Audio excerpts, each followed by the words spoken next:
I'm Peter Getoff. My business is the Human Equation, but the focus this morning is on Micheal Schoettle and his wonderful, very special, unique book.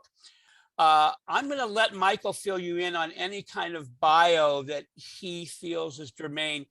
He's a very interesting man, and his background includes many years in working in the executive search realm, in top executive search agencies, and also working. He taught for 17 years at Loyola Marymount, I think working with MBA students. But he's written this fabulous book. It's called Career Change Guide. Taking the right path could make all the difference. Micheal Schoettle. Micheal, anything you'd like to add before we jump into talking about this really remarkable, delicious book? Well, no, I think that's good. I will add a couple of things. One is, before I got into executive search, I worked for 10 years at Xerox Corporation in 5 different business units. And I discovered very early on that each business unit had its own culture. And so that's something I've learned. And then, of course, when I'm doing executive search, each client has its own particular culture, and whoever they hire needs to fit in, with, both in terms of values, right, and understanding and passion for whatever the company or organization is doing. And one other minor thing is I've been very fortunate and been involved with the U.S. Olympic sailing over 40 years. And I was on a boat that won a gold medal in 1952. And then I was on a team in 72. I ran the Olympics in Los Angeles in 84. And then I was the team leader of the U.S. Olympic team in Barcelona in 1992. Yeah. I learned there too that to do well, a sailor, Olympian, and I think anybody needs to focus on what they're doing. Yes. Doing what they need to do at the moment. And that way they do their best, and then things will work out for them. And they almost always do. So that's a little more of an introduction. But anyhow, the book, what I've done in the book is I've put the ideas that I gained through those experiences to help people who are thinking about doing something different, to help them figure out how best to do that. And the most important thing about where you work, I found, is you have to have the same values as the people there. If you and they share the same values, you will connect well with them, and they will connect with you, and you'll trust them, and you'll understand them better. And values are primarily your core values, like integrity, caregiving, but they also could be your cultural values, such as some cultures are very emotional. Other cultures are more analytical. But ultimately, your values are the most important thing. So anyhow, I've written this book to help people figure out who they are. Then they can, and with their values as the basis, then what they do well and what they'd like to do, and who they like to benefit from. Right. Then I take them step by step through the process of each step of the process, which the first and defined work is to talk to people you know and respect. We call that networking. And that's the most important thing. And then secondly, you want to interview people that if you're looking for a job, you want to interview the company and understand what it's like, who are the people like there. Yeah, you want to look good, but more importantly, you want to just let them see who you are, not try to make yourself look better than you are. Look who you are, yes, who they are and what they value and how they work together, and see if that would be a place where you'd be comfortable. Can I ask a question just to make sure, in terms of that I'm following you and in terms of our audience? So there's two, it's at least a 2-step process. And this is one of the things I think that sets, like you said, that sets your book apart from other books like it. It's not just about being organized and identifying goals and being very systematic about that, but it's really about identifying and getting in touch with what are one's values, especially related to what you want to do with your life, work-wise. And then being able to take that into the interview setting and having a discussion and interaction where you can also kind of flesh out what are the values of wherever the company, wherever you're trying to work. And that's, yes, that's a very unique process, but that's one of the things that you highlight in your book. Is that accurate? The way yes, definitely. Yeah. I would say with regard to that, when you're interviewing, they'll tell you their values, that they're very collaborative as an organization, or that they honor the individual. Well, they may say that, but the question is, do they really operate that way? Many people talk well, but they don't do it what they say they do. So when you interview them, find out how they've made a recent decision, who made the decision, and who was involved in making it, how did they feel about it? Were they involved in it? And what is their boss looking to accomplish? And that sort of thing. And even if it's possible, try to talk to somebody who used to work there and find out what they feel about the company. And it's not the overall organization, it's the team you would be joining. That team has a certain set of criteria and values set by the leader of the team. The corporation, like Xerox Corporation, where I worked, yes, the founding chairman was a wonderful guy with great values. But each individual unit was very different. And right. Because I felt very comfortable there, others I didn't. Usually I did well where I felt comfortable, and not so well where I didn't feel comfortable. Exactly. I appreciate your honesty about that. And may I add something, and tell me if this is relevant or not, from the human equation point of view. My business being I'm psychologically minded and you're psychologically minded. Some of us, and I've had this personal experience where because I have anxiety about wanting to do well, or I'm really wanting this job, the initial focus is like on my performance. And one of the things that you're reminding us is that we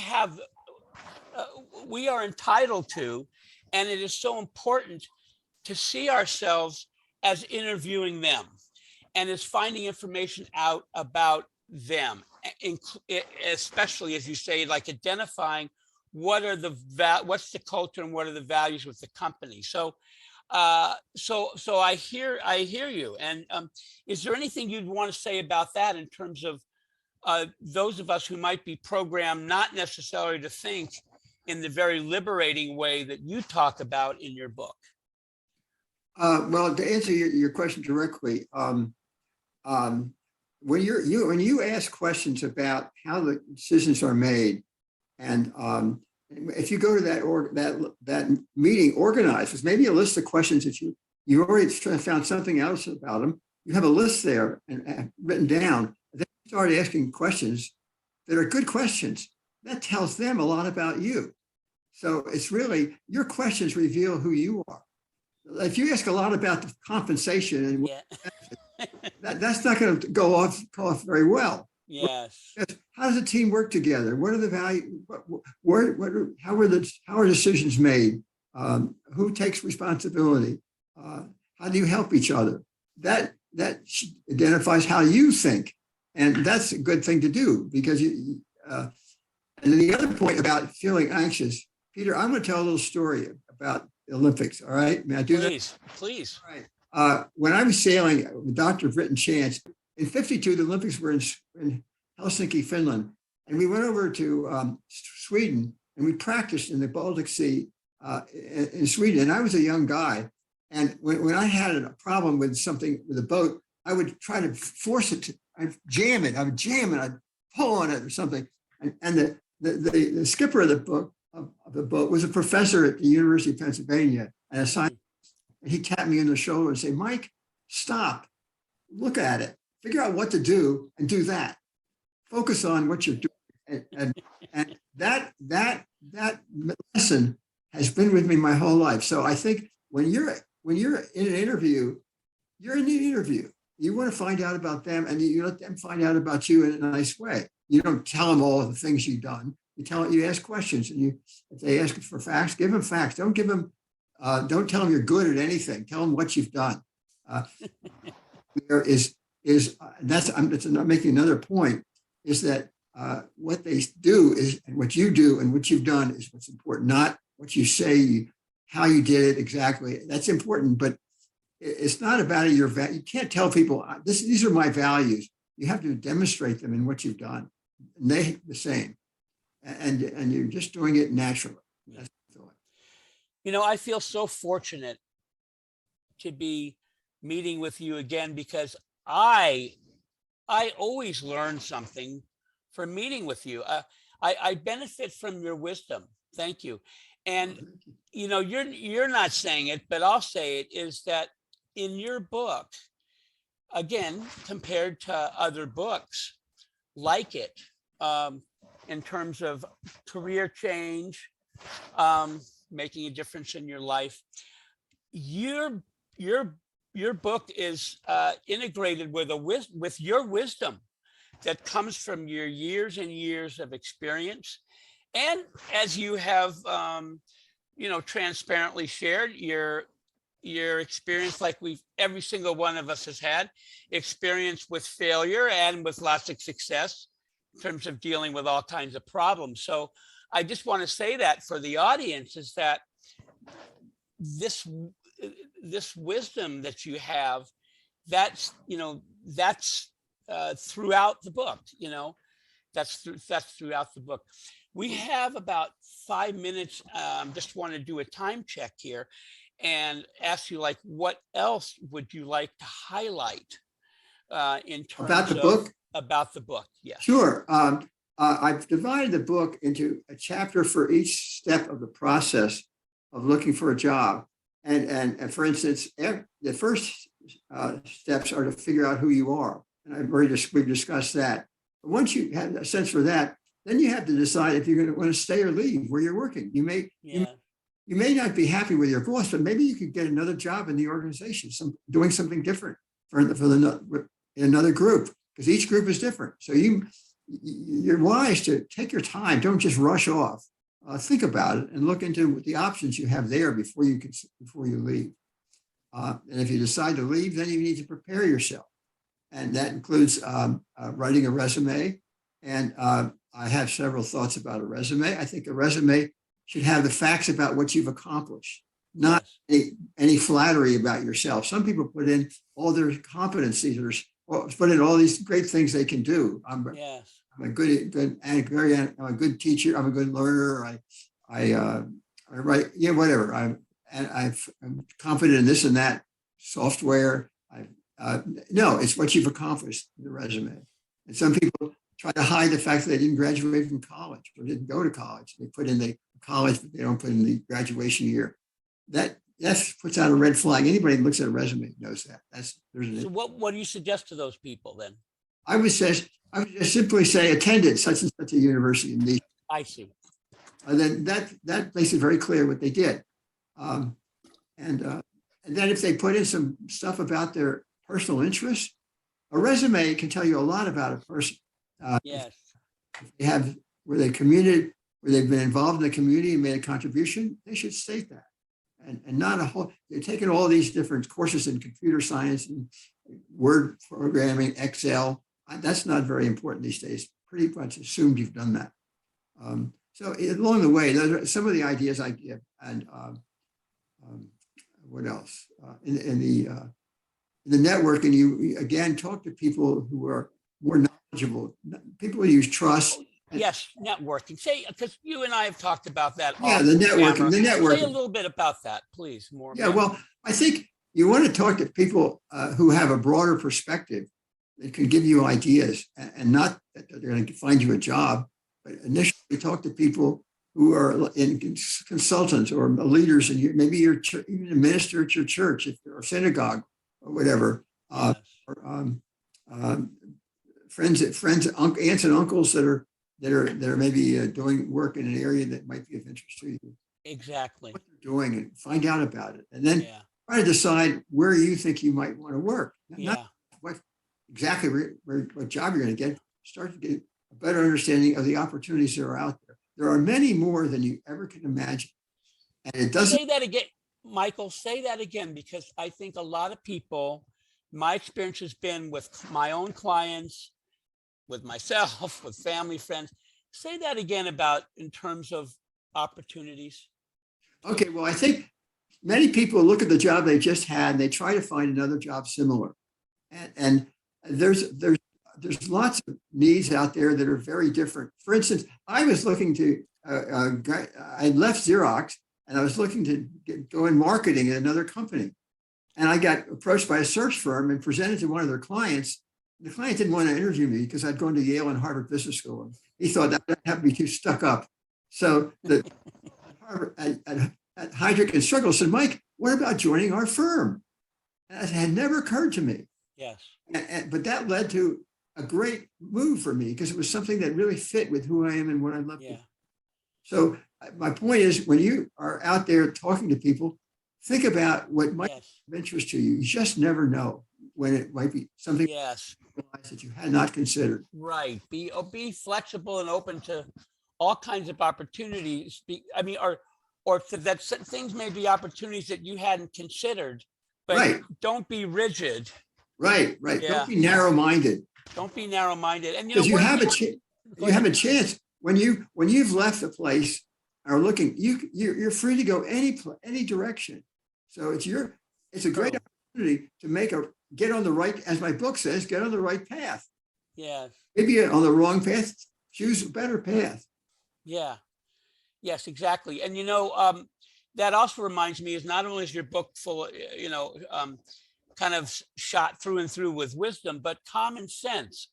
And I'll be the first to say, I'm very smart in some ways, but I don't always have common sense. And my wife reminds me of that every 2 or 3 days. Your common sense quotient is not high, but common sense. And that is like, for example, I often will make that suggestion to like young people that I meet that are thinking about going into social work, mental health field. I say, go talk to people. I don't do it just like that. I give them, but you know what? It can really be beneficial to talk to people that are working in the field. Have a conversation with them. Not only will you learn, but like you said, you might meet somebody who goes, I really think you're terrific. You didn't come here looking for a job. So, but it makes so much sense, but we don't always do that as far as that, using that tool, talking to people that are working in an area that you think you might like to work. Do I have that? That's true. Yes. And one other point I'd make about the book in the last couple of minutes is, as I started to say, each chapter is a step along the way. And there's things to think about in that chapter. Again, you focus on what you're doing at the moment. And so each chapter is fairly short. I introduce ideas about it, stories of people who've done that or have been involved in that. And then I give recommended actions. So it's very much, and I leave space in the book for people to write notes. Yes, you do. It's like a workbook. And you can pick it up wherever you are in the process. If you're already interviewing, it's open to that section. If you're just beginning, open to the first section. The first section about understanding yourself should be read by everybody. And then beyond that, go to where you are in the process. Right. Even when you start the new job, I have recommendations for that as well. Yes, you do. Many people go and think, oh, well, I'm going to be, I really did well. I'm going to tell them about where I used to work. They don't care where you used to work. I worked at such and YZ company. They don't care all the great things you did there. They don't care. They don't care. You're on this team, and how are you going to help me with what I'm doing? Right. What have you done for us lately? It's just like in sports. It's like, oh, that's great that you were 5 for 5 yesterday and you have, but not today's game. Doesn't matter. Exactly. It's today's game. Yeah, today's game. Please, would you hold up your book again? Sure. Here it is, Career Change Guide. Can you read that? And Taking the Right Path Could Make All the Difference, Mike. That's right. And Mike, where can people get the book? From Amazon. Fantastic. Yeah. Okay. What a great holiday gift. My gosh. What? Yeah, I think I would recommend if you've got a son or a daughter or a grandson or a grandchild that's looking for a job, this is Yes. a helpful gift for them. Yeah. Well, thank you so much. And this is Mike Schoettle, everybody. Career change guide, Mike Schoettle. And you can get it on Amazon. Terrific. All the best. We'll talk soon, Mike. Okay, Peter, thank you very